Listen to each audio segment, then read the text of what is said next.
The arc of the moral universe is long, but it bends toward justice.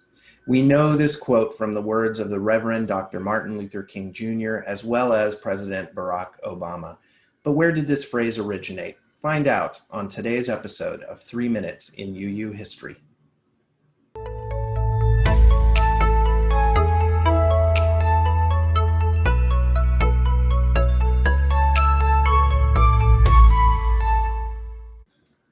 Well, both Dr. King and President Obama spoke these words referring to the hard work needed to advance civil rights and the fact that it was not an overnight endeavor. Dr. King was, in fact, drawing from the history of Unitarianism, which he admired in some ways, and one of its early American theologians. Theodore Parker was a Unitarian minister who lived in the mid-19th century.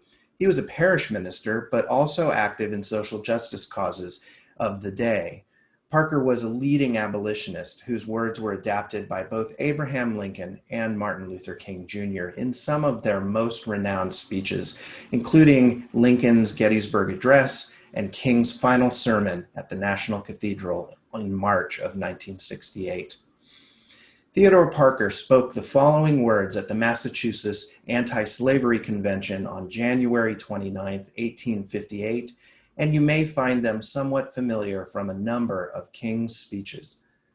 I do not pretend to understand the moral universe. The arc is a long one. My eye reaches but little ways. I cannot calculate the curve and complete the figure by the experience of sight. I can divine it by conscience.